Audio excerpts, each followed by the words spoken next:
शेतकऱ्यांच्या कष्टाला आणि शेतकऱ्यांच्या घामाला कोण वाली राहिलेला नाही.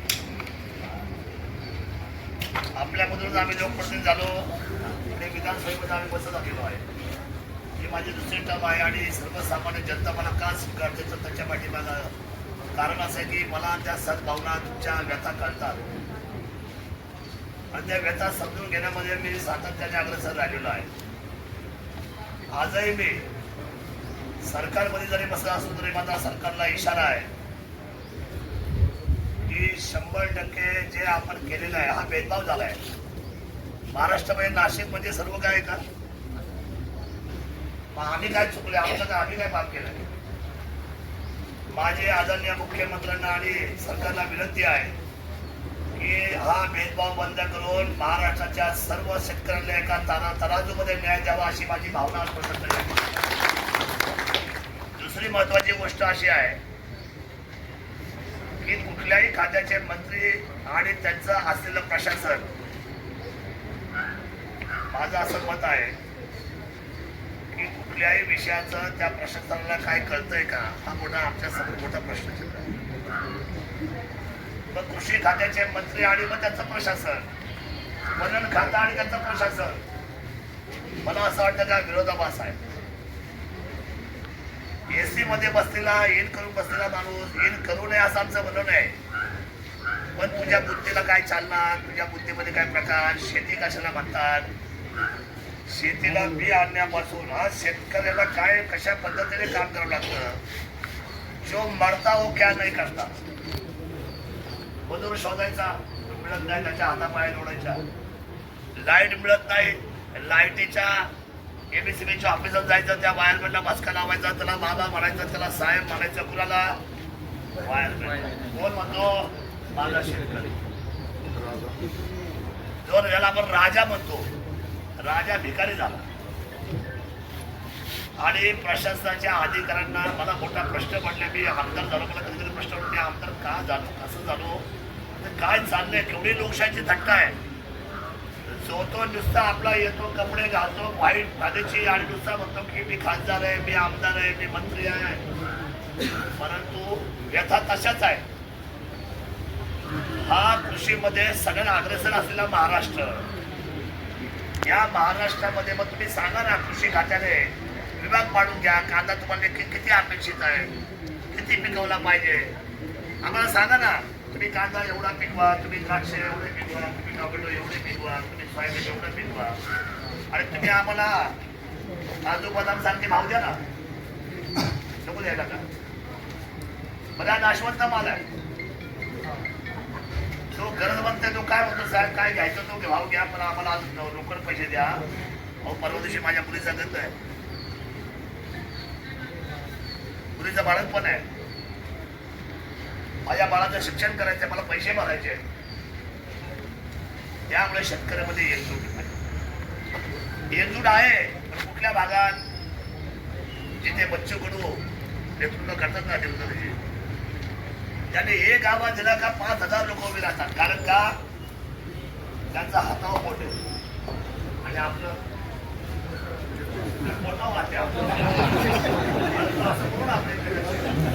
आपला पोटावर आहात, आपला आहात. तुम्ही करा, तुम्ही करा, मी आहे, तुम्ही करा.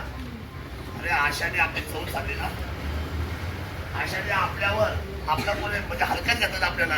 बाबा एवढा तडपडतोय, त्याला राजकीय नका बघू. देवदत्त हा माणूस जो आज भांडतोय किंवा उद्या जे काही शेतकरी मुलगे भांडणार आहे त्यांना तुम्ही पक्षी देऊळ बघून लावून बघणार आहे का? प्रश्न काय? मला मावळीशेट्टी काल भेटले, मला फोन केला, म्हणजे दादा शेतकऱ्यांचं उद्या आंदोलन, आपली भूमिका काय? म्हटलं आपली भूमिका शेतकरी. ज्या वेळेला शेतकऱ्यांचा आणि सर्वसामान्य आणि वंचितांचा प्रश्न निर्माण होईल त्यावेळेला सरकार बाजूला आणि आपण लोकांबरोबर ही आपली भूमिका असली पाहिजे. ही भूमिका आहे आपली.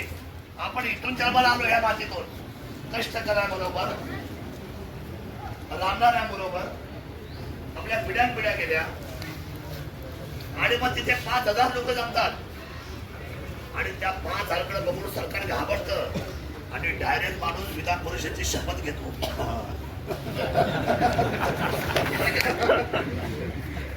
कुणामुळे घेतली? बच्चूकडे नाही, बच्चूकडच्या समोर असलेल्या 5,000 लोकांमुळे.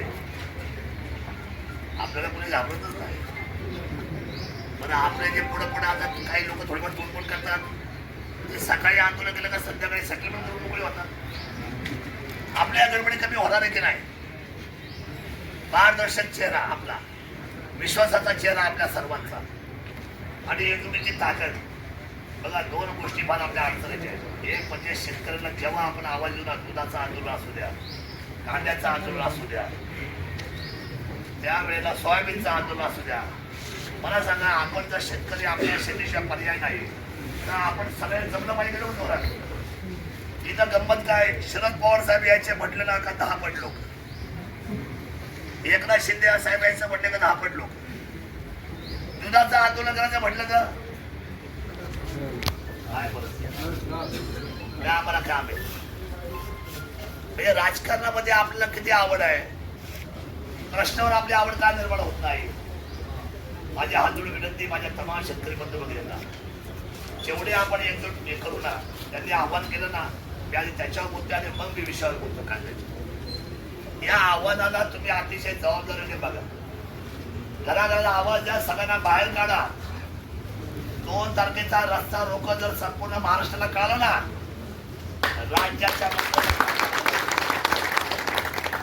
मंत्र्याला खाली यावं लागेल ना. तुमच्यापेक्षा कोण मोठं आहे? जनतेपेक्षा कोणी मोठं हे तुम्ही आधी समजून घ्या. आता आपल्यामध्ये दुसरा एक मराठा नेता, काय नाव? मनोजी झाले की नाही? झिरोचा हिरो. त्यांना भेटायला कोण? सगळे मुख्यमंत्री, 2 उपमुख्यमंत्री, अर्थमंत्री मंडळ. कुठं? पहिलं नाव ऐकले आंतरवाली सराठी, मलाच माहित नव्हतं. अरे साहेब, मलाच माहित नाही. हे छोटस गाव त्यांनी महाराष्ट्राच्या नकाशावर त्यांनी आधी महाराष्ट्राचे मंत्रिमंडळ खात्यात ना पहिलं. देशात एकही नाही खात्यात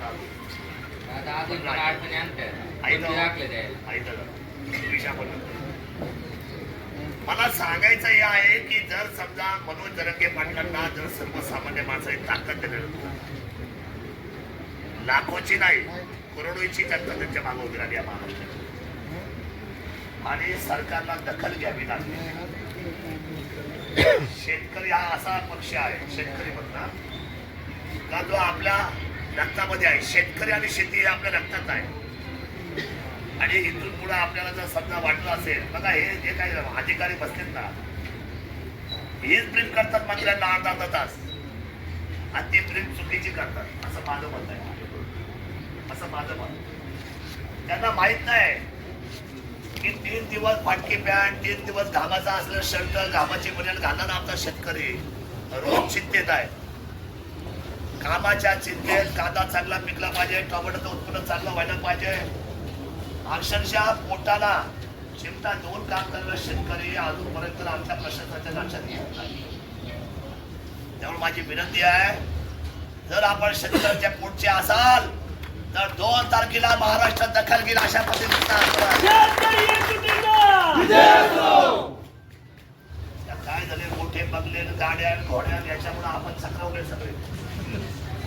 आणि येऊ का नको, बसू का नको. बरं, आणि मला सांगा, पुण्याने काय होते हो? मला तुम्ही सांगा, कुणाच्या कारखान्यात मारायचं, तुम्ही लगेच मारतो. कुणाची मला सांगा, लगेच मारतात का? विचारांचा पक्का आहे. विचार आणि स्वाभिमान ही ह्या मातेची ओळख आहे आपल्या महाराष्ट्राची. आपण घाबरायला लागलो, हल्ली पळकुटं झाला आपण सगळे. आपण आधी धारिष्ट ठेवलं पाहिजे की ही लढाई माझी. लढाई कुणाची आहे? आपली आहे ना. याला काय वाटेल, त्याला काय वाटेल. आता मी हा विचार करू का, एकनाथ शिंदेला काय वाटेल, देवेंद्रजीला काय वाटेल, हे सगळ्यांना वाटलं पाहिजे. हे जर मी सांगतोय आपल्याला, तर हे आपल्या सर्वांना वाटलं पाहिजे. म्हणून उद्याचे 2 तारखेचे जे आंदोलन हे आपलं मजबूत व्हायला पाहिजे. आणि तुम्ही म्हणता 10 दिवसाची कुणाची वाट पाहिजे?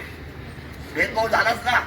नाशिकला एक भाव, आपल्याला एक भाव, मग कशाला आधी कोणाची वाट पाहिजे. आपण लढा तीव्र करू, 2 तारखेचा लढाई मोठी करू. आणि काय होतं, जन आंदोलनाचा एखादी केस आली कागद काय त्याच्यामध्ये भेटल आहे ना. माझ्यावर 39 केसेस आहे, मला असं वाटतं 100 कधी पूर्ण होतो, सेंचुरी कधी पूर्ण होईल. त्यामुळे तुम्ही ही मनातली भीती काढून टाका. नितीन जरांगे साहेबांना जनतेच्या रेट्याने मोठं केलं. माणूस साधाच असेल 45 किलोचा, 50 किलोचा, 45 किलोचा, पण ताकद थोडी मोठी झाली. बच्चू भाईला आमच्या माझ्या शेजारी बसताना व्यक्ती म्हणतो पराभूत झालं, पण त्याच्या आंदोलनाची, त्याच्या वागण्याची आणि जनतेने त्याला केलेल्या सपोर्टची. समजा बच्चूकडून किती बोलायला आणि वागायला हुशार आहे, पण माणसंच नाही जमले तर त्याचा प्रभाव होईल का महाराष्ट्रावर. उद्या आपला प्रभाव दिसला पाहिजे. राहिला विषय आता कांद्याच्या बाबतीतला, आपण आता इतर विषय फिक्स नाही करायचे, आपण आता कांद्यावर बोलतोय. कांदा हा आपला या सगळ्या पिकांमधला प्रमुख पीक आहे, म्हणजे या पश्चिम महाराष्ट्रातून. आणि आपण नेहमी घाट्यामध्ये चाललोय. माझा इशारा राहील उद्याच्या आंदोलनामध्ये, एक तर समानता तर आणायची, पण समानतेबरोबर इथून मागच्या 6 महिन्यामध्ये ज्यांनी कांदा आमचा विकून गेलाय अडचणीमुळं, त्या सगळ्या शेतकऱ्यांना अनुदान मिळालं पाहिजे आमच्या बरोबरीचं. दोन्ही शेतकऱ्यांनी शेतीतला कुठला कांदा पिकवलाय प्रत्येक शेतामध्ये याची नोंद लगेच तिथल्या गावकऱ्यांना पण माहित आहे आणि तलाट्यांना देखील माहित आहे ना. पीक पाणी करायला कृषीला पण सगळं माहित आहे.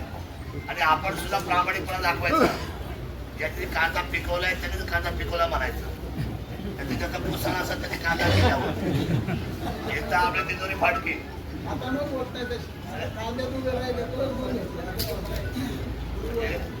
हे आपण सर्वांनी सहकार्य करा. मी आज आपण जमला बघा काय चित्र आहे मला सांगा. हे चित्र तुम्ही आता चौकात घेऊन जावा. ही जी जमलेली लोक आहेत ना, यातले 60% आयती व्यापाराचे.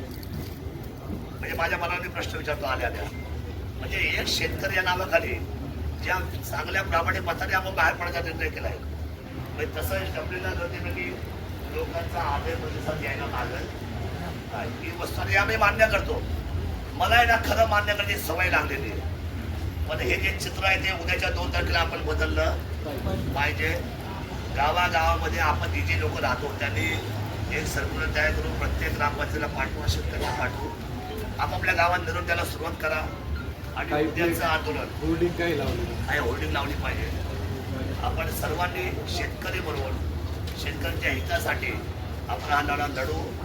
या लोकशाहीमध्ये लढा लढायला काही अडचण नाही. पक्ष राजकारण हे बाजूला ठेवू. ज्या वेळेला मैदानं उभी राहतील राजकारणाची त्यावेळेला करून आपण निर्णय की आपण कुणाच्या मागे जायचं, कोण माणूस आपला, कुठला पक्ष आपला, त्यावेळेला ठरवलं. आज तर मात्र आपण सर्वांनी अतिशय स्वच्छ मनाने तुम्ही आम्ही सर्व जे राज्यकर्ते आहेत त्या सरकारमध्ये जी लोक बसले त्यांना एक सांगितलं पाहिजे, आपल्याला पोटाला आणि आपल्याला अन्नाला जो सतत पोशिंदा म्हणून ज्याला पाहिलं जातं त्या पोशिंदा आज अडचणीमध्ये आहे. आज नाशिकमध्ये गुलाबराव निकम म्हणून एका शेतकऱ्यांनी या आत्महत्या केलेली आहे. मी त्यांच्या प्रती सद्भावना व्यक्त करतो, त्यांना भावपूर्ण आदरांजली व्यक्त करतो. आणि आपला शेतकरी मी तुम्हाला सांगतो की असंही आपल्या सर्वांना उगत फुकट बोलून घेण्यापेक्षा आपण लढून विजय घेऊ. म्हणून आपलं आयुष्य धोक्यात घालण्यापेक्षा लढून विजय घेऊ आणि शेतकऱ्यांचा विजय करू एवढा विश्वास या निमित्ताने आज व्यक्त करतो. आणि कोणीही चुकीचं पाऊल उचलू नका. शक्यतो माणूस देणेदारीमध्ये लोकांच्या शब्दामध्ये स्वतःचं अस्तित्व संपवायचा प्रयत्न करतो, पण ते अस्तित्व संपत नाही. बाप जरी गेला तरी पोराच्या देणेदारीला त्याला सामोरं जावंच लागतं. अडचण ती काही संपत नाही. त्यामुळे चुकीच्या पद्धतीने कोणी पाऊल उचलू नका. आणि शेतकऱ्यांकडे आपल्या ज्या मागण्या कांद्याच्या बाबतीमध्ये 6 महिन्याच्या लागच्या कांद्याच्या बाबतीमध्ये अनुदान सर्वांना एकसारखं मिळावं. आणि नाशिकप्रमाणे महाराष्ट्राचा संपूर्ण महाराष्ट्राचा एक समान आपण वेळापत्रक आपल्या कामाचं तयार करावं आणि आमच्या शेतकऱ्यांच्या बाबतीमध्ये कृषी खात्याला तुम्ही अलर्ट करून कृषीने आमचे विभाग पाडून द्यावे ना. आम्ही द्राक्ष किती करावी, आम्ही कांदा किती करावा, आम्ही हे करतात काय. कृषी खात्याला सेपरेट मंत्री आहे, प्रशासन सेपरेट आहे, वनांचं खातं वेगळं आहे, वनांना सेक्रेटरी वेगळे आहेत, प्रत्येकाला 2-2 लाख रुपये पगार आहे, गाड्या घोड्या लाडं पैसे वेगळे. आणि मग हे लोक काम काय करतात. तर आम्ही समजा आमचा अज्ञान असेल शेतकऱ्यांचं तर तुम्ही आम्हाला दिशा द्या ना. पण आम्हाला कायमस्वरूपी बंदीच्या खाईमधून आता बाहेर काढा. महागाई प्रचंड झालेली आहे, लोकांची परिस्थिती बिकट आहे. एका बाजूला निसर्ग तापलाय, पाण्याची चिंता आहे, दुसऱ्या बाजूला लाईट 24 तास मिळत नाहीये, कामगार मिळत नाहीये, पैसा खिशात राहिलेला नाहीये, कर्ज वाढत चाललेलं आहे. तर या सगळ्या गोष्टीचा विचार करता अतिशय धोक्याची घटना सर्वसामान्य जनतेच्या आयुष्यामध्ये वाचते. याचा विचार आणि हा घंटानाद करण्यासाठी मला असं वाटतं थाळे घेऊन जावं त्याविषयी 2 तारखेला. आवाज आला पाहिजे ना. हा पितळ्या आपल्या घेऊन, त्या पितळ्या घेऊन आपण मोठा घंटानाद करू. गेला पाहिजे आवाज मंत्रालयापर्यंत. आपण ते करावं अशी अपेक्षा करतो. आणि शेतकरी संघटनेच्या बरोबर मी एकच विनंती करतो, शेतकऱ्याच्या संघटनेच्या बरोबरीने आपण सगळी मंडळी केवळ शेतकरी हे टॅगलाईन घेऊन आपण शेतकरी एकजुटीचा विजय करूया. बोला शेतकरी एकजुटीचा, शेतकरी एकजुटीचा. जय शिवराय, जय भीम. कांद्याला हमी भाव कोण म्हणता देत नाही, कोण म्हणता देत नाही.